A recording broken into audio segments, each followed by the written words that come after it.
Hi, I'm Alaire Diamond, ecologist with Vermont Land Trust, and I'm here with an update on the Simpson Dam Removal Project in Dorset, Vermont. Some exciting things to show you. On my right, you can see that we're still in mid-construction. Things look pretty bare. There's rock, there's gravel, there's water flowing through, there is a concrete encased culvert that's going to be removed. We're still just mid-construction and things look pretty raw.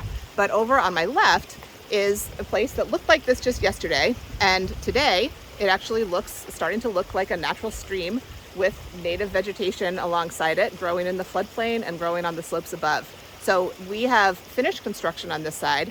The stream channel, it has water flowing through, and we have reconstructed flood benches and revegetated them with a bunch of native plants, trees, shrubs, herbs, grasses, sedges, many different species that were actually found right on site. They needed to be moved as part of the project, so we just strategically moved them right over here where they will grow and provide plant material, a diversity of species, and they will seed the raw earth too with other seeds. So some of the species that we have here include willows, alders, Joe-Pye weed, cattails, arrowhead, there's sedges, there's grasses, there's a lot of mint. It smells really delicious, and it's just really fun to start to see this stream system come back together. So join us back for updates, and we'll talk to you soon. Bye.